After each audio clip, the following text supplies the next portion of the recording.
Assalamualaikum warahmatullahi wabarakatuh. Perkenalkan, nama saya Salsabila Ajis dengan NPM 20111000154, kelas FPGMI mata kuliah Islam dan Lingkungan Hidup. Dosen Bu Herlin Armisesna. Di sini saya akan membahas 3 materi selama pembelajaran Bu Herlin Armisesna. Materi pertama tentang lingkungan alam. Pertama ada ekologi lengkap, itu sebagai sistem alam tanpa adanya campur tangan manusia sebagian besar, seperti batu, tanah, dan fenomena alam dengan sendirinya. Yang kedua, lingkungan hidup. Yang pertama adalah lingkungan alam tanpa adanya campur tangan manusia. Contoh gunung, hutan, dan cuaca. Yang kedua, lingkungan buatan itu ada karena campur tangan manusia, seperti waduk, bendungan, dan danau. Lalu kita bahas selanjutnya ke manfaat lingkungan itu apa sih? Nah, itu sebagai media hasil kebutuhan pokok manusia. Yang kedua, tempat tinggal. Dan yang ketiga, bisa menjalani aktivitas kita seperti biasanya. Yang keempat, kita bisa berinteraksi sesama manusia, sama makhluk hidup, dan lain-lainnya. Yang kelima, sebagai sumber mineral dan keberlangsungan hidup. Selanjutnya tentang bagaimana sih cara hidup ramah lingkungan. Itu kita bisa mengurangi polusi udara, melakukan reboisasi pada pengundulan hutan. Kita bisa menjadikan sampah organik itu sebagai pupuk dan membuang sampah pada tempatnya, mengurangi sampah plastik, membentuk kawasan konservasi, dan kita bisa mendaur ulang barang bekas seperti kardus bekas, bisa kita daur ulang, plastik, dan macam-macamnya lainnya. Materi kedua adalah tentang Islam dan lingkungan. Lingkungan hidup adalah kesatuan ruang dengan semua benda, daya, keadaan, dan misi termasuk manusia dan perilakunya yang mempengaruhi kelangsungan dan kesejahteraan manusia dan makhluk lain. Pertama, ada komponen makhluk hidup. Biotik itu makhluk hidup, abiotik itu benda mati. Komponen abiotik ialah keadaan fisik dan kimia di sekitar organisme yang menjadi medium untuk menunjang keberlangsungan kehidupan organisme. Contoh udara, air, dan lain-lainnya. Lalu ke pencegahan lingkungan. Yang pertama, kita bisa melakukan reduce, yaitu mengurangi pemakaian bahan yang dapat merusak bumi, seperti mengurangi penggunaan tisu dengan diganti lap tangan aja gitu. Yang kedua, reuse, itu seperti ialah memakai kembali barang yang masih digunakan. Contohnya menggunakan botol bekas lalu menjadikan itu sebagai pot gitu. Yang ketiga, recycle, mendaur ulang sampah yang menjadi barang yang berguna. Bisa plastik, bisa dijadikan tas, kardus bekas, bisa menjadikan tempat pensil atau lainnya gitu. Lalu reprint, itu menjadikan sampah organik menjadi pupuk gitu, pupuk organik gitu. Yang lalu kita akan membahas tentang apa sih kewajiban manusia terhadap lingkungan. Kita bisa berzikir dan bersyukur kepada Allah Subhanahu wa taala sebagai pencipta bumi langit dan seisinya. Lalu kita bisa melestarikan lingkungan dengan sebaik-baik mungkin sebagai tanda syukur kita kepada Allah yang telah memberikan kita semua ini dengan sebaik-baik mungkin, dengan sebaik-baiknya kepada kita. Ya berarti kita udah dikasih, berarti kita harus melestarikannya ya, harus menjaganya dengan baik.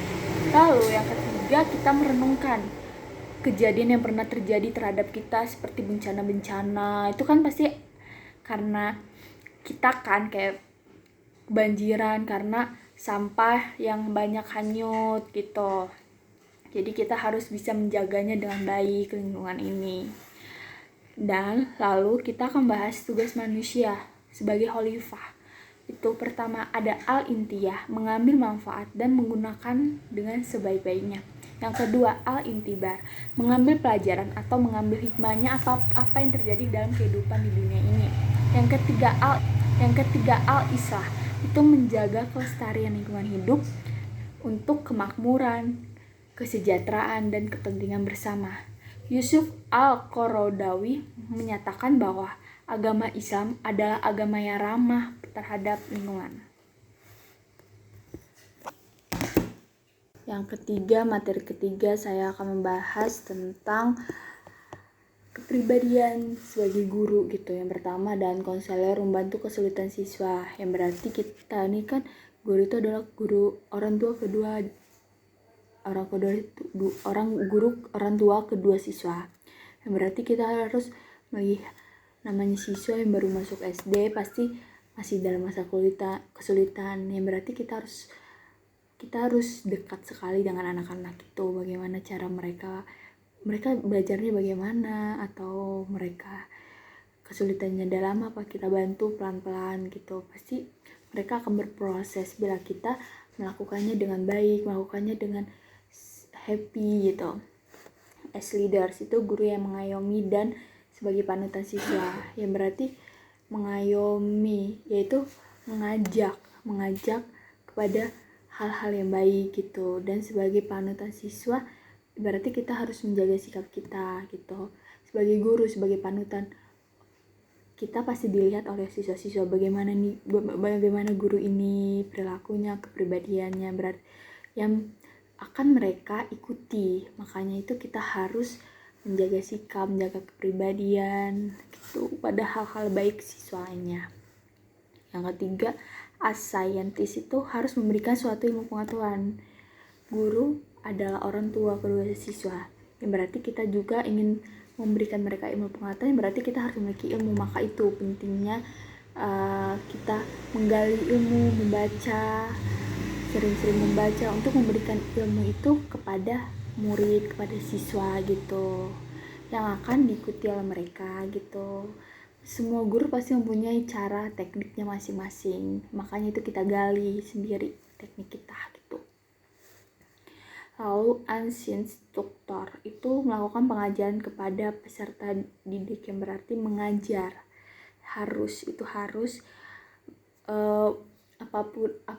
kayak menggambar, menulis, cara menulis, membaca, melakukan hal-hal yang bermakna, habis itu melakukan karya seni gitu.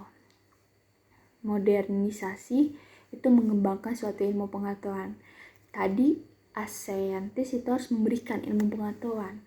Nah, lalu modernisasi mengembangkan ilmu pengetahuan itu kepada murid, seperti kita mengajar cara membaca. Nah, murid ini kita ajari cara pengembangan membaca itu dengan baik, menulis yang tadinya tulisan acak adut menjadi bagus gitu. Kita ajari pelan-pelan. Dalam pengajaran juga harus enjoy, lucu. Maksudnya ketika anak-anak diajari dengan galak, dengan cara dewasa seperti biasanya, itu akan membuat mereka tidak enjoy, tidak menyenangkan gitu. Ketika kita melakukannya dengan menyenangkan, membuat mereka enjoy belajar dengan guru, gitu akan membuat mereka malah akan lebih senang belajar gitu, karena mereka ada teman belajar gitu. Maka itu kita jangan pernah memberi jarak kepada siswa, tetapi kita harus juga mengajari sopan santun, bagaimana cara bertanya, meminta tolong, dan lain-lainnya gitu. Sekian dari penjelasan saya tentang penjelasan saya selama Ibu Herlin Armisesna mengajar kepada kelas FPGMI. 3 materi itu yang sudah saya jelaskan. Terima kasih kepada Ibu Herlin Armisesna MPD sebagai dosen pengampu mata kuliah Islam dan Lingkungan Hidup. Saya akhiri. Wassalamualaikum warahmatullahi wabarakatuh.